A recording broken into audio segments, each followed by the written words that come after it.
All right, this is week 15, and on Monday, June 13th, we start the final exam interviews. Half of you are doing it on June the 13th, the other half on the 20th. The schedule is on the cyber campus. This is just going to be a quick overview of the topics that you will have to deal with when I ask you questions in the interview. As usual, they're completely random, so remember, if I ask you a topic that you already did on the midterm, good for you. If you did well on that question, and if it's a question you don't like, then I'm sorry, that's just, you have to deal with it. So one question, the first question will be based on the first six that we did before the midterm, and because of presentations taking up so much of our class after the midterm, we only have four. So there's two questions from the last four chapters, which we didn't cover in class properly. So I'm going to talk about all 10 of these questions briefly for you right now, so you can get prepared for your interview. First of all, you're supposed to get feedback this week. As I said many times, please submit a file on the cyber campus. Even though I'm not grading the file, just please give it to me so that I can give you a grade and a breakdown. If you haven't given me a file, then you're just going to get a number, which is you won't be sure whether that's an A or a B, or whether your pronunciation or your grammar or your presentation or content scores were high or low. That's the advantage of following the instructions. It's better rather than to focus on the breakdown, whether you've gotten it yet or not. The important thing is to focus on how to deliver a good answer. So basic things should be detailed and specific, should be organized, and don't go off on tangents that are not related to the topic. Make sure that your answer is long enough and that it has a beginning and an end, and that your first line gets some information, background information out there, and at the end you come to some sort of conclusion. It's not an essay, it's not a speech, so keep it casual, but there still should be a signal that you're basically done your question, okay? As I said before, you're not supposed to memorize this. There's no script. You're just supposed to be familiar with the topics, and you're supposed to be able to explain them in detail and be comfortable and confident when you do that in your second or third language, as the case may be. And that's all there is to it. You've done it in the midterm, so you know how it's going to be. I invite you in, ask you how you're doing, and you say, good, and then say, let's start, and you say, okay, and off we go. Way back at the beginning of the semester in March, the first thing we talked about was happiness. What can I say about this? Everybody has a different opinion. You can find out how people are happy by asking them a survey. You can look at a person and see whether they're happy. You can talk about general happiness, countries, people, individuals. You can talk about things that make you happy, personal things. It's up to you. You can talk about events, or you can talk about a particular happy thing, as long as you're focused around what happiness means to you, okay? Or a definition of happiness, if you're not talking about how it relates to you specifically. Then that's how you handle that topic. Secondly, choose a job. As I said, it's not really about the job though. I want you to focus on the criteria, like what things about a job make you happy. So I might give you an example. Rather than saying, talking about being a professor, I might just say, okay, I like studying and learning. I like being around people. I like interaction, and I like to have time with different people, meeting new people, and building relationships with them that I feel I can be satisfied with. So, I mean, that's to me, those are the things that being a teacher of any kind, doesn't matter if it's art or history or English language or engineering, is that if that's the kind of stuff that makes you satisfied when you see people that you're working with, younger people that you're working with, for the most part, developing and you see some satisfaction from that, then you should be a teacher. Notice how I didn't say I like to be sitting at my desk writing papers and researching all the time, because that's not my favorite part of being a professor. My favorite part is seeing the students develop. So some professors prefer the satisfaction they get is by gaining knowledge and then contributing to the body of knowledge, scholarship that exists. And I like that too, don't get me wrong, but that's not the most important thing about my job. If I was only a researcher, I think I would be unhappy. So, these are the criteria that I'm looking for. So I would probably be pretty happy as a high school teacher as well. I think not just a university lecturer.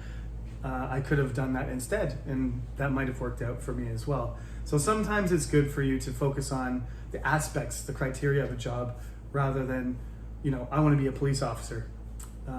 Think about what parts of the job are attractive, whether it's salary or whether it's satisfaction or whether it's coworkers or whether it's, perks, benefits, environments. We talked about a lot of stuff. Technology. Choose a technology that you think is interesting, but as I said to you before, the technology shouldn't be a smartphone or a computer or something really common. Please choose something interesting, right?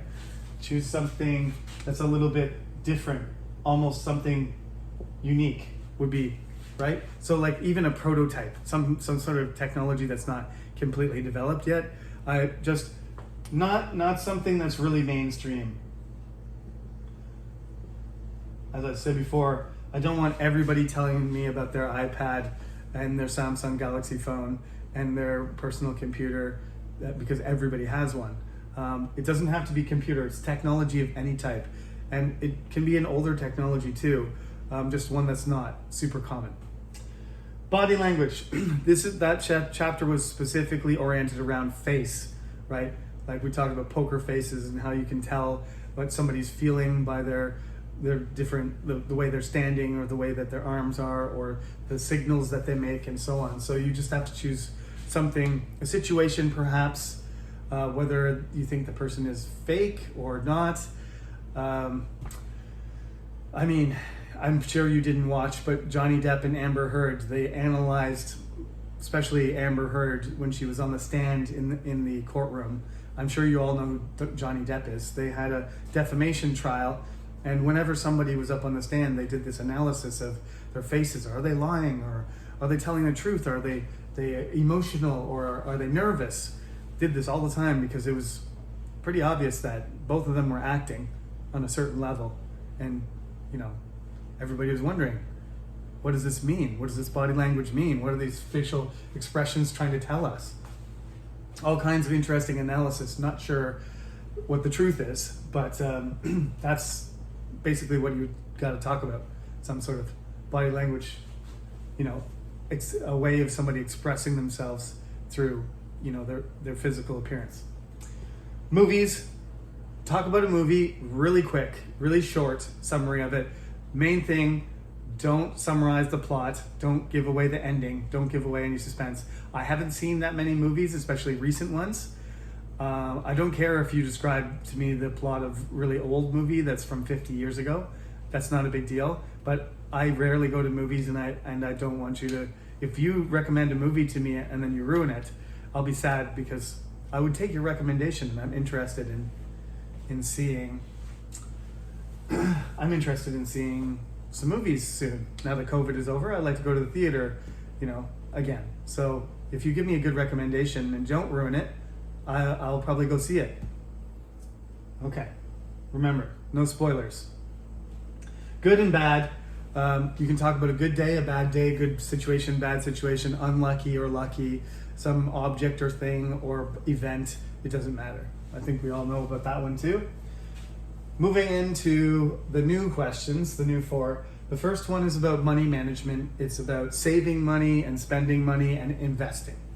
And that one I think I covered pretty well, because that was the class that got canceled because of, the emergency that happened on that Monday. So I uploaded that lecture, I believe.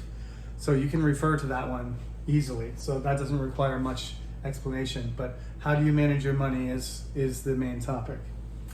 From chapter 8, I think we didn't talk in detail. Chapter 8 is about processes. So anything that you build or make or have to follow. A recipe, cooking is a good example. Construction is another good example. You can do all manner of things, right? Require these kind of steps. Building, cleaning, construction, dismantling, interacting, anything that requires a step-by-step process where you can't mix around. The important thing about a process is you can't do the last step first. It has to have some kind of order to it, whatever thing you decide you want to tell me. So you've got to follow the instructions in order. Number 9, also a pretty easy and common situation to talk about. A problem can be your problem or somebody else's, and a way to handle it. Be specific though. Don't talk about like world peace as a problem and then give some advice about that. It's much better, you got 2 minutes, remember, or less. So focus on something specific, a serious problem or a not serious problem, a personal problem, or a general, not a general problem, but a common problem, not a general problem. Choose something specific. It can be common or uncommon, personal, impersonal, doesn't matter. You can give it can be your friend's problem or your problem, and you can give the advice. It doesn't matter who the players are involved in it, as long as you identify a problem and then present to me some possible solution, okay? It doesn't have to be a perfect solution, it's just advice, how to handle something. Last one is a pretty funny one. Sometimes students, I've had students say this is a really weird question, and some students will say this is my favorite question. So you can choose any kind of weird creature. It can be a legendary creature like a dragon or a Pegasus or a unicorn. It can be a mythological creature, or it can be even a strange animal from the ocean, or it can be an alien from a movie. It can be some sort of creature from a horror film or a comic book. It doesn't matter. Whatever you want. Anything that you would consider monstrous. So it can be really ugly, really dangerous, scary. It can be whatever. It can be from outer space, or it can be from the ocean, or it can be fictional, or it can be real. It can be Bigfoot, the Loch Ness Monster, the Abominable Snowman, whatever. The Sphinx. You choose. You got to explain to me about it, where it comes from, who came up with the idea, and what's its significance, right? Is it part of a mythology? Is it like a rare creature on Earth? Is it somebody's idea of a creature from from a fictional state? A vampire is a monster. Frankenstein, the monster in Frankenstein, is one of those creatures as well. So you gotta sort of give me some background, tell me what the importance of this creature is, and then that's it. That's the last question, and you'll be done and free to enjoy your summer vacation. I don't think there should be any problems other than that. Just I have to roll out I have to check the presentations, grade them all, and then send out the breakdowns for them too. So as usual, thank you for your patience and understanding, and good luck on all your exams, including mine. I'll see half of you on the 13th and the other half on the 20th. Take care until then. See you one last time. Have a good day.